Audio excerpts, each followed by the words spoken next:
నమస్తే, welcome to college TV.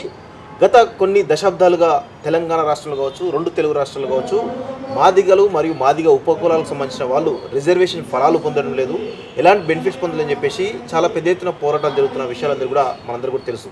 ప్రస్తుతం గత సంవత్సరం అసెంబ్లీ ఎన్నికలకు ముందు ప్రధాని మోడీ హైదరాబాద్కు వచ్చి ఇక్కడ మాదిగలకు సంబంధించినటువంటి విషయంలో మేము ఖచ్చితంగా కట్టుబడి ఉన్నాం, వాళ్ళ హక్కుల కోసం మేము ముందడుగు వేస్తున్నాం, వాటి కోసం కమిటీ ఏర్పాటు చేసి చెప్పడం జరిగింది. దాని తర్వాత నిన్న కేంద్ర ప్రభుత్వం ఒక కమిటీని కేంద్ర క్యాబినెట్ కార్యదర్శి ఆధ్వర్యంలో 5 సభ్యులతో కూడినటువంటి ఒక కమిటీని వేయడం జరిగింది. మరి దానికి సంబంధించి ఆ కమిటీ కూడా చాలా త్వరలోనే ఒక పెద్ద రిపోర్ట్ ఇచ్చేసి మరి ఈ ఏదైతే రిజర్వేషన్ వర్గీకరణ ఏదైతే ఉందో దానికి సంబంధించిన క్లారిటీ వచ్చేటువంటి అవకాశం అయితే కనబడుతుంది.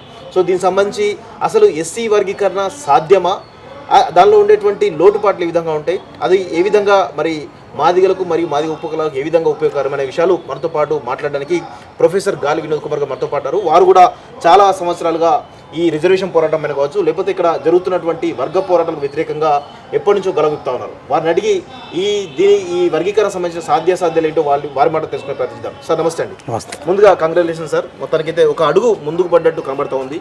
మీలాంటి వాళ్ళ మేధావుల కృషి దీనిలో చాలా పెద్ద ఎత్తున ఉందని చెప్పవచ్చు. అసలు ఫస్ట్ ఆఫ్ ఆల్ ఈ కమిటీ ఏదైతే ఉందో ఈ కమిటీ నిజంగా కూడా ఫైనల్గా అంటే మీ అనుకున్న లక్ష్యాన్ని చేరే అవకాశం ఉందని మీరు భావిస్తున్నారా? అంటే ఈ కమిటీ నా దృష్టిలో ఈ కమిటీ అనేది పెద్ద కాలయాపనే. ఎందుకంటే ఇప్పుడు ఆల్రెడీ జస్టిస్ రోహిణి మన జస్టిస్ ఆమె పేరు అంతకుముందు జస్టిస్ ఆమె ఆల్రెడీ కమిటీ వేసింది, ఆమె రిపోర్ట్ ఇచ్చింది. ఓకే. గతంలో జస్టిస్ రామచంద్ర కమిటీ ఇక్కడ ఏపీ ప్రభుత్వం కూడా అంతకుముందు చంద్రబాబు ప్రభుత్వం వేసింది, కమిటీ రిపోర్ట్ అనుకూలంగా ఇచ్చింది. అంతకుముందు లోకూర్ కమిటీ ఎప్పుడో 62లోనే ఆ కమిటీ 70sలో ఆ కమిటీ అనుకూలంగా తీర్పిచ్చింది. అంటే మొత్తంగా ఈ కమిటీలు ఆల్రెడీ వేశారు, కమిటీలు అనుకూలంగా ఇచ్చిన తర్వాత మళ్ళీ కొత్తగా కమిటీ వేయడం ఏంటి, కాలయాపన తప్ప. ఇప్పుడు నేనేమంటున్నా అంటే అందులో వేసిన కమిటీ కూడా ఏంటిది, చీఫ్ సెక్రటరీ హోదాలో ఉన్న వ్యక్తితో వేశారు. అయితే ఆ హోదాలో ఉన్న వ్యక్తులు మళ్ళీ వాళ్ళు ప్రభుత్వ రికార్డులు తీసుకోవాలంటే మళ్ళీ ప్రభుత్వ రికార్డులో ఉన్న ఈ హోమ్ మినిస్టర్ కానీ మిగతా కానీ ఇదంతా కూడా క్యాబినెట్ డిసిషన్ తీసుకున్నాకనే వీళ్ళు ఒక నిర్ణయానికి వస్తారు. సో క్యాబినెట్ డిసిషన్లో ఆల్రెడీ 341 సవరణకు అనుకూలంగా గతంలో 3 కమిటీలు అనుకూలంగానే ఇచ్చినాయి తీర్పు. అయితే 341 సవరణ అనేది అసాధ్యమైన విషయము గత కాంగ్రెస్ ప్రభుత్వం గిరికే, ప్రస్తుత బీజేపీ ప్రభుత్వానికి గిరికే. సో 341 ఎందుకు అది అసాధ్యమని అంటున్నానంటే, నేను ఇది ఇవాళ కొత్త చెప్పట్లేదు. నేను 2000 సంవత్సరంలోనే ఏదైతే వర్గీకరణ చట్టం వచ్చిందో ఇక్కడ, అంటే చంద్రబాబుకు అధికారం లేకపోయినా ఆయన 341 ప్రకారంగా ఆయన ఏదైతే చట్టం చేశాడో అది ఆ రాష్ట్ర పరిధిలో ఉండదు, కేంద్ర పరిధిలో ఉంటుంది, పార్లమెంటు పరిధిలోనే ఉంటుంది అది. సో 341 సవరించాలంటే 2/3 మెజార్టీ రాజ్యసభలో ఉండాలి, 2/3 మెజార్టీ లోకసభలో ఉండాలి, స్పెషల్ మెజార్టీ కూడా ఉండాలి. అంటే స్పెషల్ మెజార్టీ అంటే ఏంటిది, మొత్తం 29 రాష్ట్రాల అసెంబ్లీలలో 50% రాష్ట్రాలు అసెంబ్లీ తీర్మానం చేయాలి. అంటే సుమారు 15 రాష్ట్రాల్లో అసెంబ్లీ తీర్మానం జరగాలి. ఇప్పటిదాకా 30 ఏళ్లలో జరిగింది ఇక్కడ ఒక దగ్గర మాత్రమే, తెలంగాణలో మాత్రమే. అంటే గత ఉమ్మడి ఆంధ్రప్రదేశ్ కూడా, సో అంటే ఒక రాష్ట్రంలో జరిగినట్టు లెక్క. సో ఇప్పుడు ఆంధ్రప్రదేశ్ రాష్ట్రం ఏర్పడిన తర్వాత కూడా ఈవెన్ చంద్రబాబు నేను పెద్ద మాదిగని చెప్పినప్పటికీ కూడా ఆయన కూడా చేయలేకపోయాడు. ఎందుకు, అక్కడున్న మాలలు వ్యతిరేకంగా ఉన్నారు కాబట్టి. సో కాబట్టి అంటే కనీసం పక్కకున్న ఏపీలోనే అసెంబ్లీ తీర్మానం జరగనప్పుడు మొత్తం ఇంకా 13 రాష్ట్రాలలో ఎక్కడ జరుగుతుంది, జరిగే స్కోపే లేదు. కాబట్టి ఇది అసాధ్యం. ఇంకా రెండో అత్యంత కీలకమైన విషయం ఏంటంటే 108 మంది ఎస్సీ ఎంపీలు ఉన్నారు, 100 మంది దీనికి వ్యతిరేకం. అందులో 70 మంది బీజేపీ ఎంపీలే ఉన్నారు, ఎస్సీ ఎంపీలు.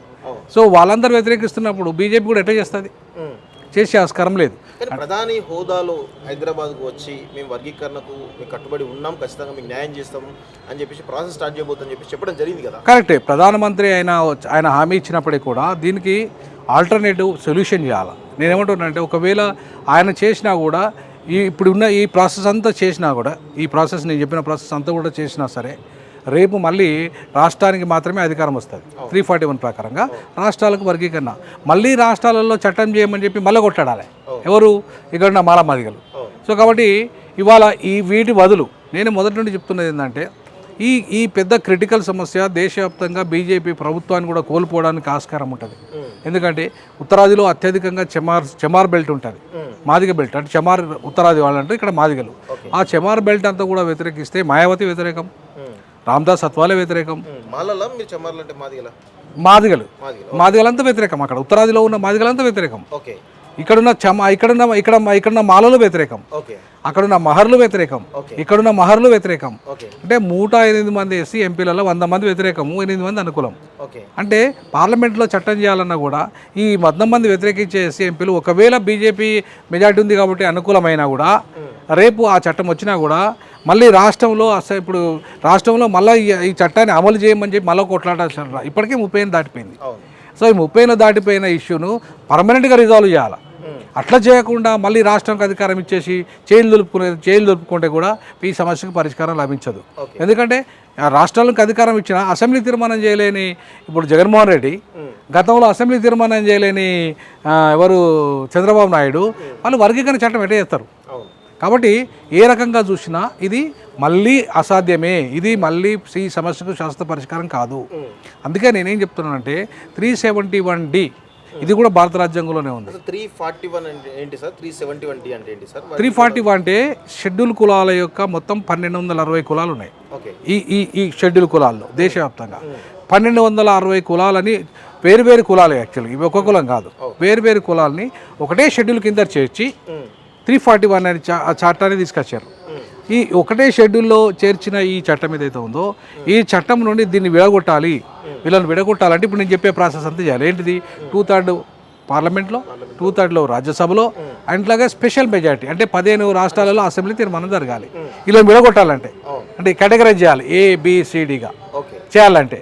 సో కాబట్టి ఇది అయ్యే పని కాదు, అసాధ్యమయ్యే పని. 371D అనేది జోనల్ సిస్టమ్కి సంబంధించింది. గతంలో ఉమ్మడి ఆంధ్రప్రదేశ్ ఉన్నప్పుడు మూడు ప్రాంతాలు, ఆంధ్ర, తెలంగాణ, రాయలసీమ, ఈ 3 ప్రాంతాలలో కూడా ఈ ప్రాంతాల మధ్య అసమానతలు ఉన్నాయి. మాకు న్యాయం జరగట్లేదు, ఆంధ్ర వాళ్ళ డామినేషన్ వాళ్ళే కొట్టుకుపోతున్నారు, ఆంధ్ర రాయలసీమ వాళ్ళు. కాబట్టి మాకు తెలంగాణకు కూడా ప్రత్యేకంగా ఉండాలని చెప్పి ప్రత్యేకమైన జోన్ తెలంగాణకు కూడా ఉండే. సో తెలంగాణకు వచ్చిన జోన్లో ఆ ఉద్యోగాలు తెలంగాణ వాళ్ళకే ఇవ్వాలి. సో ఈ 3 ప్రాంతాల్లో వ్యత్యాసం ఉన్న కారణంగా వాళ్ళ సమస్యను విద్యా ఉద్యోగ రంగాల్లో పరిష్కరించడానికి ఆ రోజు 371D అనే ఆర్టికల్ ఇచ్చారు. అది ప్రెసిడెన్షియల్ ఆర్డర్ ద్వారా. సో నేనేమంటానంటే మన సమస్య వర్గీకరణ సమస్య కుల సమస్య కంటే ఇది ప్రాంతీయ సమస్య. ఎందుకు ప్రాంతీయ సమస్య అంటున్నానంటే తెలంగాణలో ఇప్పటికీ తెలంగాణ ఏర్పడి 10 ఏళ్ళు అయింది కదా, ఇప్పటికీ IASలు IPSలు లేరు, పెద్దగా ఒక 2-3 తప్ప లేరు, మొత్తం ఆంధ్రలో ఉన్నారు. సో ఉమ్మడి మద్రాసు రాష్ట్రం నుండి ఆంధ్ర ఏర్పడిన తర్వాత అక్కడ మాలలే ఉన్నారు, ఆంధ్రప్రదేశ్ తర్వాత మాలలే ఉన్నారు, మళ్ళీ మాదిగలు కూడా ఉన్నారు. ఎందుకంటే వాళ్ళకు బ్రిటిష్ ఎడ్యుకేషన్ వచ్చింది, వాళ్ళకు ఇంగ్లీష్ ఎడ్యుకేషన్ వచ్చింది. వాళ్ళు ఒక 100-150 సంవత్సరాలు మనకంటే ముందు అడ్వాన్స్గా ఉన్నారు. వాళ్ళు IASలు అయినారు, ICS ఆఫీసర్లు అయినారు. సో కాబట్టి అక్కడ మాదిగలు డెవలప్ అయిన మాదిగలు అక్కడ కాంగ్రెస్ మాలలకు అవకాశాలు ఇచ్చింది, మాదిగలకు ఇవ్వలేదు. సో తెలుగుదేశం వచ్చిన తర్వాత ఏం చేసింది, తెలుగుదేశం మాదిగలకు ఇచ్చింది అవకాశాలు. సో కాబట్టి ఈ వాళ్ళ కొట్లాట ఏమైందంటే మాదిగలకు రావాల్సిన అవకాశాలలో తేడా వచ్చింది. కాబట్టి ఆ తేడా కోసమే ఈ వర్గీకరణ ఉద్యమం వచ్చింది పరిష్కరించమని. సో అప్పుడు చంద్రబాబు నాయుడు ఏం చేశాడు, ఆయన చట్టపరిధిలో లేకపోయినప్పటికీ, ఆయనకు అధికారం లేకపోయినప్పటికీ ఆ చట్టాన్ని తీసుకురాగలిగిండు. తీసుకొస్తే సుప్రీంకోర్టు ఏం చేసింది, దాన్ని కొట్టేసింది, నీకు అధికారం లేదురా బాబు, ఇది పార్లమెంటే చేయాలని చెప్పేసి. సో కాబట్టి ఆ పార్లమెంటు చేయాలనే అంశం ఏదైతే ఉందో ఇంకా సుప్రీంకోర్టులో అది మళ్ళీ 7 జడ్జీల ధర్మాసనానికి పోయింది. 5 జడ్జీలు ఇచ్చిన తీర్పుని 7 జడ్జీలు ఇంకా 2 ఎక్కువ ధర్మాసనానికి తీర్పు పోయింది. అది ఇప్పుడు ఇంకా పెండింగ్లో ఉంది ఆ సమస్య. సో ఇప్పుడు అది అనుకూలంగా వచ్చినా సరే అరే మళ్ళీ ఈ ప్రాసెస్ చేయాలి. వీళ్ళు ఏ ప్రాసెస్, 341 సవరించే ప్రాసెస్. సవరించాలంటే మళ్ళీ నేను చెప్పిన 2/3 మెజారిటీ రావాలి. ఈ సొల్యూషన్ మీరు చెప్తున్నటువంటి 341 ఏదైతే ఉందో ఇది ఎట్టి పరిస్థితుల్లో అమలు అయ్యేటువంటి అవకాశం లేదు, ఎట్టి పరిస్థితుల్లో ఇది ఇంప్లిమెంట్ అయ్యే అవకాశం కనబడతలేదు.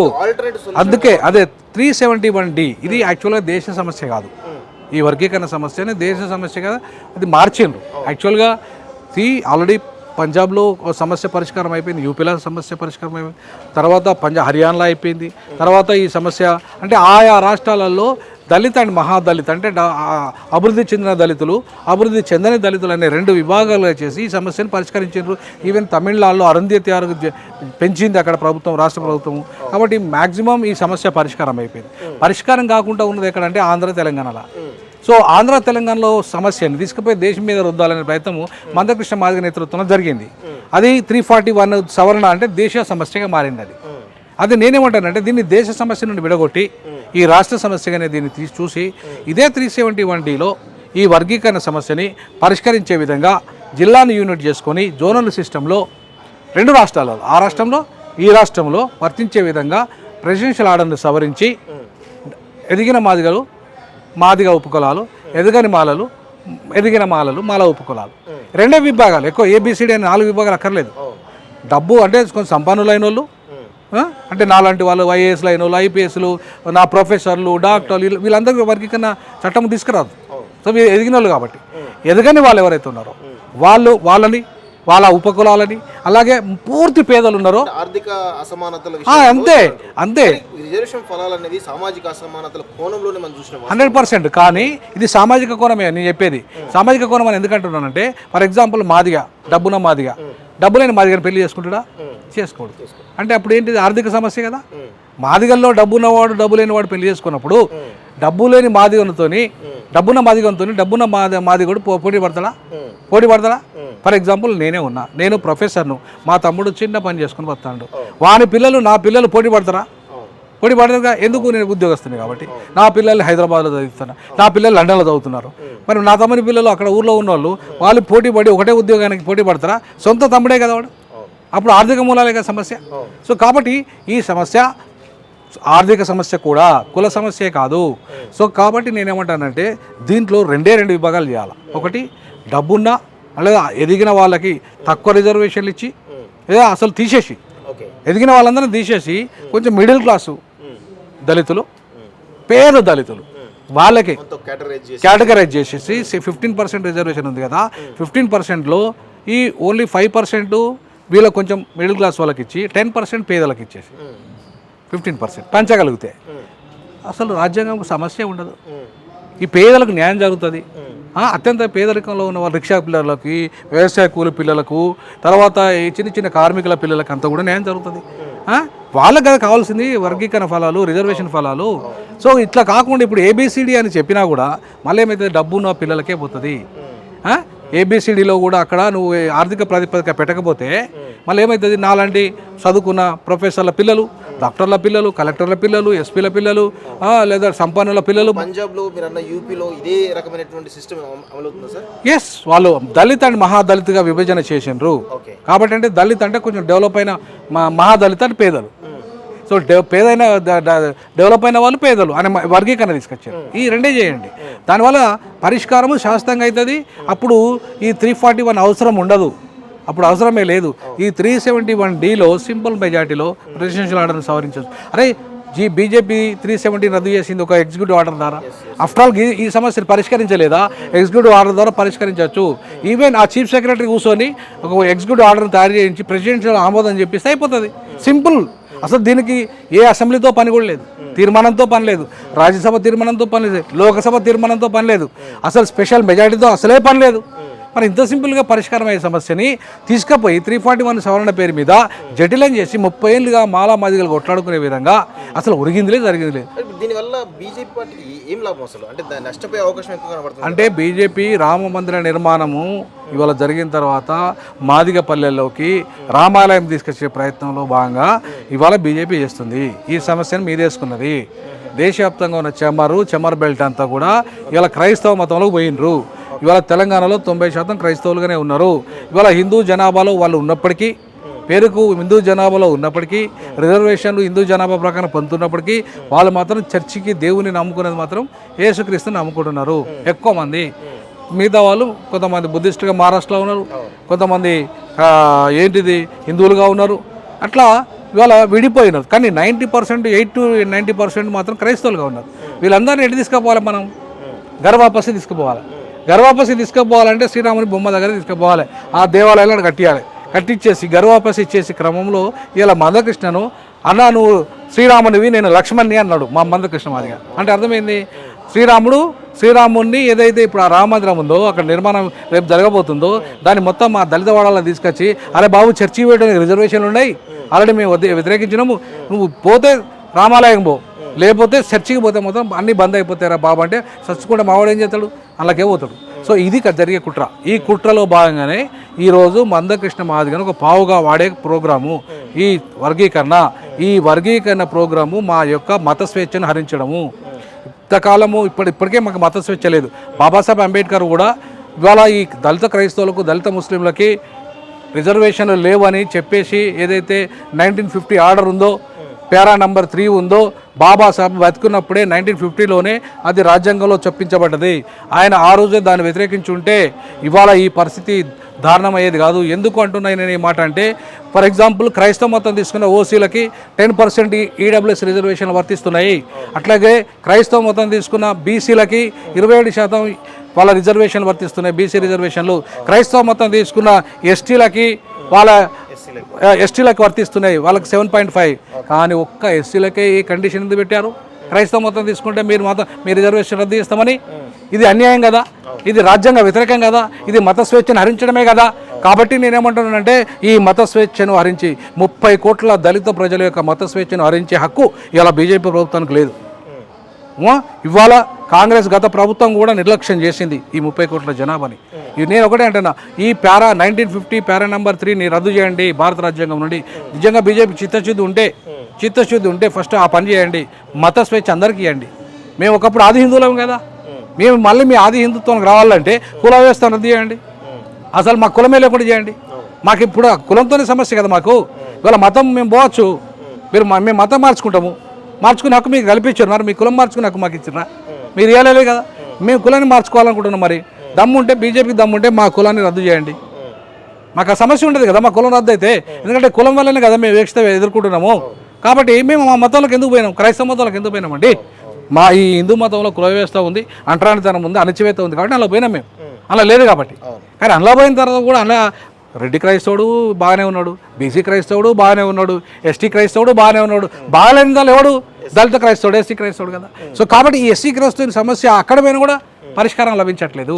గత 3 కమిటీలలో మీరు ఆల్రెడీ రిపోర్ట్ ఇచ్చింది చెప్పేసి రామచంద్ర కమిటీ అని చెప్పేసి కమిటీలు చెప్తా ఉన్నారు. అవును, ఆ 3 కమిటీల రిపోర్టు అసలు ఫైనల్ కన్క్లూజన్ ఏముండే సార్?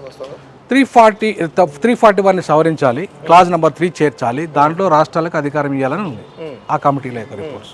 సో ముఖ్యంగా జస్టిస్ పేరు గుర్తు రావట్లేదు నాకు, ఆమె కాంగ్రెస్ ప్రభుత్వమే వేసింది. కాంగ్రెస్ ప్రభుత్వమే వేసేసి ఆమె ఇచ్చిన రిపోర్టు ఇవాళ స్పష్టంగా ఉంది. అందులో దాని రాష్ట్రాలకు అధికారం ఇచ్చేటువంటి ఆ యొక్క బిల్లుగా సవరిస్తే కనుక ఈరోజు తెలంగాణ రాష్ట్రంలో మాదిగలు ఎక్కువ ఉంటారు కాబట్టి ఇక్కడ సవరించుకునే అధికారం ఆల్రెడీ ఒక అసెంబ్లీ తీర్మానం కూడా జరిగింది గతంలో. అవును, తీసుకునే అవకాశం ఉంటుంది కదా, 100% చేసుకోవచ్చు, ఇబ్బంది ఉండదు కదా. ఏం ఇబ్బంది ఉండదు. ఇప్పుడు ఏ రాష్ట్రం ఈవెన్ జగన్మోహన్ రెడ్డి రేపు చేసుకోవచ్చు, అక్కడేం ఉండదు. ఏ రాష్ట్రంలో ఈ సమస్యకు అవసరం ఉన్నప్పుడు చేసుకోవచ్చు పరిష్కారం. నేనేమంటానంటే ఇది 341 సవరించాలంటే ఇంత పెద్ద సమస్య కదా, ఇంత పెద్ద సమస్యను ఎందుకు అనవసరంగా ఇది జటిలం చేసుకొని బీజేపీ రేపు కేంద్రంలో ప్రభుత్వాన్ని కోల్పోయే పరిస్థితి వస్తుంది. ఎందుకంటే ఉత్తరాదిలో ఉన్న చమార్ బెల్ట్ అంతా కూడా ముఖ్యంగా 30% జనాభా ఎస్సీ జనాభాలో వీళ్ళంతా అక్కడ ఉత్తరాదిలో అంతా కూడా ఎక్కువ మంది వాళ్ళంతా కూడా దీన్ని వర్గీకరణ వ్యతిరేకిస్తున్న వాళ్ళుగా ఉన్నారు. కాబట్టి ఆ మాయావతి లాంటి పార్టీలు ఈవెన్ మా అతవాలే ఆయన భాగస్వామ్య దళిత పార్టీలు అన్నీ వ్యతిరేకిస్తున్నాయి కదా. మరి అటువంటిప్పుడు రేపు బీజేపీ కావాలని తన ప్రభుత్వాన్ని కోరి ప్రభుత్వాన్ని పడగొట్టుకోదు కదా, పడగొట్టుకునే పరిస్థితి తెచ్చుకోదు కదా. మరి ఆ తెచ్చుకునే పరిస్థితి ఎందుకంటున్నా నేనేమంటున్నానంటే 341 పక్కన పడేసి 371Dని సవరించి సింపుల్గా ఈ సమస్యను పరిష్కరించండి. అప్పుడు ఈ 2 రాష్ట్రాలలో బీజేపీకి లాభం జరుగుతుంది. మందకృష్ణ మాదిగ చెప్పినట్టుగా ఈ 2 రాష్ట్రాలలోనే కదా ఆయనకున్నది ఎక్కువ, మిగతా రాష్ట్రాలు మందకృష్ణ మాదిగకి సమస్య పరిష్కరించడం ఇష్టం లేదు, అవగాహన లేకపోవడం కాదు. ఈ సమస్యను పరిష్కారం అయితే ఆయన జీరో అవుతాడు కాబట్టి మళ్ళీ ఇక ఆయనకు మళ్ళీ ఒక అంశం లేదు కదా. ఇక జీవిత అంటే ఆయన ఆల్రెడీ 60 ఏజ్ దాటి ఉన్నాడు ఆల్రెడీ. సో ఇక ఆయనకి ఇంకా సాధించాల్సిన లక్ష్యాలు ఏంటి? ఈ లక్ష్యాన్ని సాధించాలంటే సమగ్రంగా శాస్త్రీయంగా సాధించాలి. డబ్బున్న పేదలకి, డబ్బు లేని మాదిగలకి ఏం పరిష్కారం ఇస్తాడు చెప్పండి? ఈ వర్గీకరణ చట్టంలో డబ్బున్న ఇప్పుడు రేపు ఆ చట్టం వచ్చిన పేద మాదిగలకి, పేద మాదిగ ఉపకులాలకి ఏం లాభం జరుగుతుంది? ఓ ఎంపీ అవుతారా వాళ్ళు? ఒక్కొక్కటి 50 కోట్లు 100 కోట్లకు ఎంపీలు అవుతారండి. అవునా కదా? వివేక్ లాంటి వాళ్ళు రేపు కాదు రేపు వీళ్ళ వర్గీకరణ అయితే పేద ఎంపీ అవుతాడు, ఎవడన్నా ఎమ్మెల్యే అవుతాడా? అవుతాడా? కాబట్టి రాజకీయాలలో అవకాశమే లేదు కదా. నీకు ఇక వచ్చిందల్లా అవకాశం ఎక్కడ? విద్యా ఉద్యోగ రంగంలో. ఆ ఉద్యోగ రంగంలో కూడా ఓ ఐఏఎస్ పిల్లలకు ముందు అవకాశం వస్తుందా, లేదా డబ్బున్న వివేక్ లాంటి ఫ్యామిలీలకు ముందు అవకాశం వస్తుందా, లేకపోతే పేదోళ్ళకి అవకాశం వస్తుందా? కాబట్టి నేను ఏమంటానంటే వర్గీకరణ చట్టం వచ్చినా ఆ చట్టంలో క్రిమి లేయర్ లేకపోతే ఆ చట్టం వల్ల ఉపయోగం లేదు.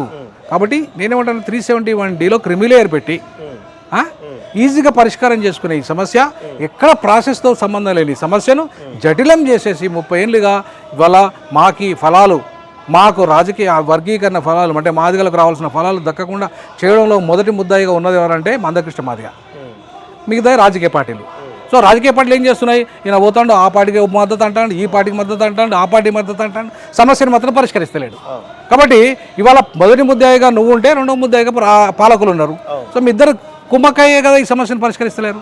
కాబట్టి అట్లాంటి వాటికి వ్యతిరేకంగా ఇట్లాంటి మీటింగ్లు. ఇప్పుడు ఈ మీటింగ్ ఎందుకు జరుగుతుంది? మందకృష్ణ చేస్తున్న మోసాలనే కదా.